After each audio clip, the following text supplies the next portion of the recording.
Hello friends, welcome back my YouTube channel D&DI में। दोस्तों, फिर से हमने आपके लिए यह पार्ट 2 वीडियो लाया है, जिसमें हम आपको कई सारे कॉम्पिटिटिव एग्ज़ाम के ऑब्जेक्टिव क्वेश्चन को सॉल्व करवाएंगे। फ्रेंड्स, दोस्तों, गौर फरमाने वाली बात यह है कि इस साल BSc सेकेंड ईयर के एग्ज़ाम के लिए ये क्वेश्चन काफ़ी इंपॉर्टेंट रहने वाले हैं और अदर एग्ज़ाम के लिए भी काफ़ी इंपॉर्टेंट क्वेश्चन है ये। ठीक है फ्रेंड्स, आइए सॉल्व करते हैं। दोस्तों, हम टॉपिक बाय टॉपिक क्वेश्चन लेके चलेंगे। जितने भी साइकिल्स होती हैं एग्जाम में, सारी साइकिल के ऊपर से क्वेश्चन बनते हैं, वही हम यहाँ पे सॉल्व करेंगे। ठीक है फ्रेंड्स, तो आपको हम बता दें दोस्तों कि पहला क्वेश्चन आपके लिए कि जो क्रेब साइकिल है दोस्तों, क्रेब साइकिल आप जानते हैं श्वसन की एक साइकिल है। ठीक है फ्रेंड्स, जो क्रेब साइकिल में दोस्तों एक बहुत ही इंपॉर्टेंट क्वेश्चन बनता है क्रेब साइकिल से। ये पूछता है कि क्रेब साइकिल में एक कंपाउंड बनता है जो 5 कार्बन वाला होता है। क्या बनता है? एक कंपाउंड बनता है। वो क्या होता है? कितने कार्बन वाला होता है? 5 कार्बन वाला। उसी कंपाउंड का नाम पूछता है दोस्तों, क्योंकि जितने भी कंपाउंड बनते हैं वो अधिकतर 4 कार्बन वाले और ज़्यादा से ज़्यादा 6 कार्बन वाले, लेकिन जो 5 कार्बन कंपाउंड वाला बनता है प्रोडक्ट, वो सिर्फ एक ही होता है। इसीलिए काफ़ी इंपॉर्टेंट क्वेश्चन बनता है कि क्रेब साइकिल में 5 कार्बन कंपाउंड वाले यौगिक का नाम क्या है। तो आपको नाम बताना है दोस्तों, अल्फा कीटो ग्लूटेरिक एसिड। क्या बताएंगे दोस्तों आप?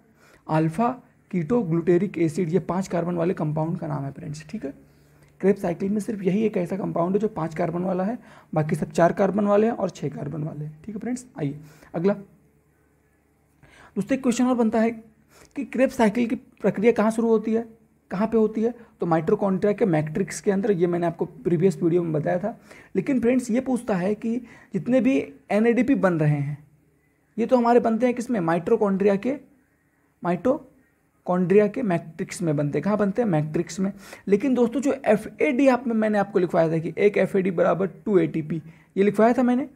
और मैंने आपको मैं यहाँ पे ये बता दूँ कि जो FAD है, ये क्वेश्चन बनता है कि ये जो FAD है, फ्लेविसिन एडेनिन डाइफॉस्फेट, जो है ये माइटोकॉन्ड्रिया के किस हिस्से में ये बनता है? माइटोकॉन्ड्रिया के किस हिस्से में ये ATP का सोर्स उत्पन्न होता है? तो आप बोलेंगे माइटोकॉन्ड्रिया के मैट्रिक्स में नहीं फ्रेंड्स, माइटोकॉन्ड्रिया के बाहरी झिल्लियों पर, बाहरी झिल्ली में ये प्रक्रिया चलती है FAD वाली, बाहरी झिल्ली पर। कहाँ पर? माइटोकॉन्ड्रिया के बाहरी झिल्ली पर। सिर्फ एक ही ऐसी स्टेज है जहाँ से माइटोकॉन्ड्रिया के बाहरी झिल्ली पर क्रेब्स चक्र चलता है। बाकी सारा जो चक्र है माइटोकॉन्ड्रिया का, वो कहाँ चलता है? माइटोकॉन्ड्रिया की मैट्रिक्स के अंदर। ठीक है, बाकी यही जो एक ऐसी प्रक्रिया है जो माइटोकॉन्ड्रिया का मैट्रिक्स के बाहर चलती है। और जब बाहर चलती है तो वहाँ पे NAD का फॉर्मेशन नहीं होता, NADP का निर्माण नहीं होता। किसका होता है? FAD का निर्माण होता है। ठीक है फ्रेंड्स, ये आप याद रखेंगे। और अगला फ्रेंड्स, अगला क्वेश्चन हमारा, जैसे क्वेश्चन एक बहुत ही सामान्य सा क्वेश्चन है, बहुत ही वीक क्वेश्चन है। क्लास 5 से स्टार्ट हो जाता है, लेकिन हम क्लास 5 में भी नहीं पढ़ते, 6 में भी नहीं, 7 में भी नहीं, 8 नहीं, 9 नहीं, यहाँ तक कि हम MSc तक में उस चीज़ को नोटिस नहीं करते। और वो क्वेश्चन बहुत ही कॉमन सा है, एग्जामिनर पूछा नहीं कि हमारा मुंह लटक जाता है फ्रेंड्स। क्वेश्चन देखिए, मैं आपको बोल रहा हूँ, आप खुद समझ जाएंगे कितना इजी क्वेश्चन है। लेकिन मैं 100% गारंटी है, सिर्फ 1% लोग सही आंसर देंगे, बाकी सब लोग गलत।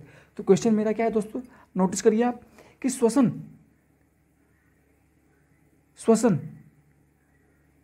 कहाँ से शुरू होता है? श्वसन कहाँ से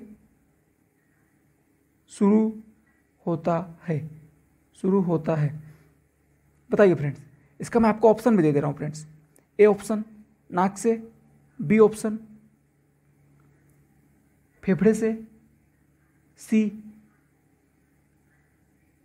कोशिका से, और D ब्लड से।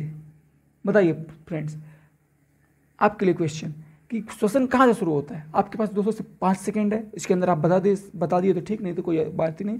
श्वसन कहाँ से शुरू होता है? आप दोस्तों किसी से भी पूछ लीजिए, किसी को बहुत ही कम परसेंट, 100 में से सिर्फ 10% ही लोग ऐसे होंगे जो इसका आंसर जानते होंगे। 90% ओवर कॉन्फिडेंस वाले डूब जाएंगे, वो एग्जाम में पास कभी नहीं हो पाएंगे फ्रेंड्स। ठीक है, तो श्वसन कहाँ से शुरू होता है फ्रेंड्स?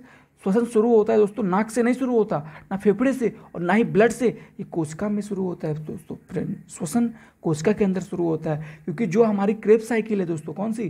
क्रेब्स क्रेब्स और ग्लाइकोलिसिस ये दोनों साइकिल दोस्तों रेस्पिरेशन की साइकिल है। किसकी? रेस्पिरेशन। और रेस्पिरेशन का मतलब आप जानते हैं श्वसन। हिंदी में रेस्पिरेशन को श्वसन बोलते हैं और श्वसन का मतलब सांस लेना। और सांस लेने में आप CO2 को बाहर छोड़ते हैं और बाहर से O2 को अपने फेफड़ों के अंदर डालते हैं। ठीक है फ्रेंड्स, यानी जो श्वसन होता है वो आपके फेफड़ा तो सिर्फ एक मार्ग है, लेकिन असली श्वसन कहाँ होता है? आपके कोशिका के अंदर होता है, सेल के अंदर होता है। वहीं से आपको CO2 से ATP आप बनाते हैं, मतलब O2 से ATP बनाते हैं। ऑक्सीजन ही ऊर्जा का सोर्स है फ्रेंड्स। ठीक है, ये आप याद रखेंगे। अगला क्वेश्चन। अब दोस्तों हम क्वेश्चन को उठाते हैं ग्लाइकोलिसिस से। हमने काफ़ी क्वेश्चन क्रेब्स साइकिल से उठाया है, अब हम थोड़ा ग्लाइकोलिसिस से क्वेश्चन उठाते हैं। देखिए दोस्तों, सबसे पहला क्वेश्चन कि ग्लाइकोलिसिस की साइकिल कहाँ पर चलती है। सबसे इंपॉर्टेंट और सबसे पहला क्वेश्चन, ग्लाइकोलिसिस की साइकिल कहाँ पर चलती है। आपको पता होना चाहिए कि क्रेब्स साइकिल कहाँ चलती है दोस्तों।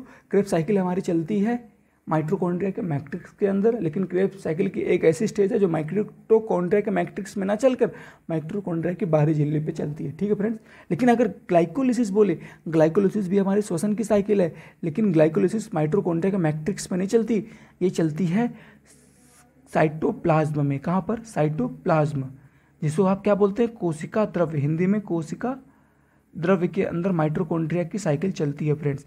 ये आप याद रखेंगे। ग्लाइकोलिसिस कहाँ चलती है? ये आपकी चलती है साइटोप्लाज्म यानी कोशिका द्रव्य के अंदर। या अगर मैं आपको यहाँ पे ये हमारी सेल है, तो सेल के अंदर जो पानी भरा रहता है दोस्तों, उसी को हम बोलते हैं साइटोप्लाज्म। ठीक है फ्रेंड्स, ये आप समझ गए होंगे। अगली चीज, जैसे ये दोस्तों, जैसे हमारी क्रेब्स साइकिल में हमें ATP का लाभ होता है, उसे ग्लाइकोलिसिस में भी हमें ATP का लाभ होता है। तो ये हम जानते हैं कि ग्लाइकोलिसिस की साइकिल में कितने ATP का लाभ होता है। ग्लाइकोलिसिस की साइकिल में कितने ATP का लाभ होता है फ्रेंड्स? तो ग्लाइकोलिसिस की, अगर आपसे क्वेश्चन पूछे कि ग्लाइकोलिसिस की साइकिल में कुल कितने ATP का लाभ होता है, तो आप बोलेंगे 10 ATP। 10 ATP में आप आंखें मूंद कर ऑप्शन में टिक लगा देंगे 10 ATP पर। लेकिन अगर क्वेश्चन ये बोल रहा है फ्रेंड्स कि ग्लाइकोलिसिस की साइकिल में कितने शुद्ध ATP प्राप्त होते हैं, तो आप बोलेंगे 8 ATP शुद्ध। अगर टोटल ATP बोले, टोटल ATP, तो आप 10 बोलेंगे। और प्योर ATP बोले फ्रेंड्स, प्योर ATP बोले तो आप 8 बोलेंगे। क्यों?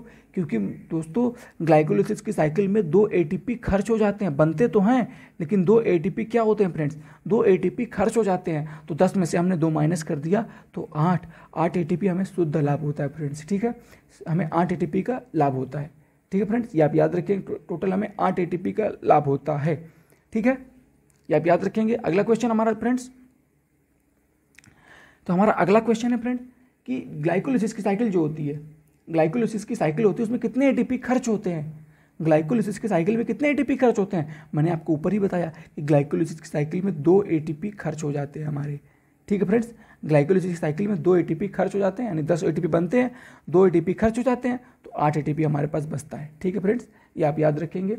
अगला क्वेश्चन दोस्तों हमारा यहाँ से है कि ग्लाइकोलिसिस की साइकिल में जो ग्लूकोज के एक अणु से कितने अणु पाइरुविक एसिड के बनते हैं। ये क्वेश्चन काफ़ी इंपॉर्टेंट है कि ग्लाइकोलिसिस की साइकिल में, जो ग्लाइकोलिसिस की साइकिल आप पढ़ते हैं फ्रेंड्स, उसमें ग्लूकोज जो होता है, फ्रेंड्स, ग्लूकोज का एक अणु आप यूज करते हैं, 1 मॉलिक्यूल, एक अणु यूज करते हैं, तो ग्लूकोज के एक अणु से कितने अणु पाइरुविक एसिड के बनते हैं। तो ये आपको मालूम होना चाहिए कि 2 अणु पाइरुविक एसिड के बनते हैं, पाइरुविक एसिड के बनते हैं। और जब ये 2 अणु पाइरुविक एसिड के बनते हैं, तो यही फिर क्रेब्स यही पाइरुविक एसिड, यानी कितना 2 पाइरुविक एसिड कहाँ इंटर करता है? क्रेब्स साइकिल में। अब 2 पाइरुविक एसिड है, तो एक पाइरुविक एसिड क्रेब्स साइकिल चलाएगा तो 12 ATP बनेंगे। फिर जो दूसरा पाइरुविक एसिड है वो भी क्रेब्स साइकिल चलाएगा तो फिर 12 ATP बनेंगे, यानी क्रेब्स साइकिल में 24 ATP हमारे बनते हैं।